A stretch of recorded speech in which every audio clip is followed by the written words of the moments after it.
మీకు శ్రీరామాయణం మొత్తం మీద గొప్ప విషయం ఏమిటంటే అందరూ రాముడి చేత కృతజ్ఞత పొందిన వాళ్ళే. ఒక్క హనుమ విషయంలో మాత్రం రామచంద్రమూర్తి అన్నారు, నేను నీకు ప్రత్యుపకారము చెయ్యలేను అన్నారు. మదంగే జీర్ణతాం యాతు యత్తయోపకృతం కపేహి నరః ప్రత్యుపకారాణం ఆపత్సాయాతి పాత్రతాం అన్నారు. అంటే నీవు నాకు ఏ ఉపకారం చేశావో హనుమ, అది నా శరీరమునందు జీర్ణమైపోవుగాక. ఎందుచేత అంటే నరహ ప్రత్యుపకారాణం, ఎప్పుడూ కూడా ప్రత్యుపకారాన్ని అపేక్షించే స్థితి ఎప్పుడు వస్తుందంటే మళ్ళీ మనకి కూడా అవతలవాడికి ఎటువంటి ఉపకారం చేశామో అటువంటి ఉపకారం మనం పొందవలసిన స్థితి వస్తే.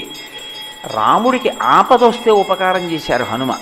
ఇప్పుడు రాముడు హనుమకి ఉపకారం చేయాలంటే హనుమకి ఆపద రావాలి, హనుమకి ఆపద రాదు. కాబట్టి రాముడంతటి వాడు ఏమన్నాడంటే నరహ ప్రత్యుపకారాణం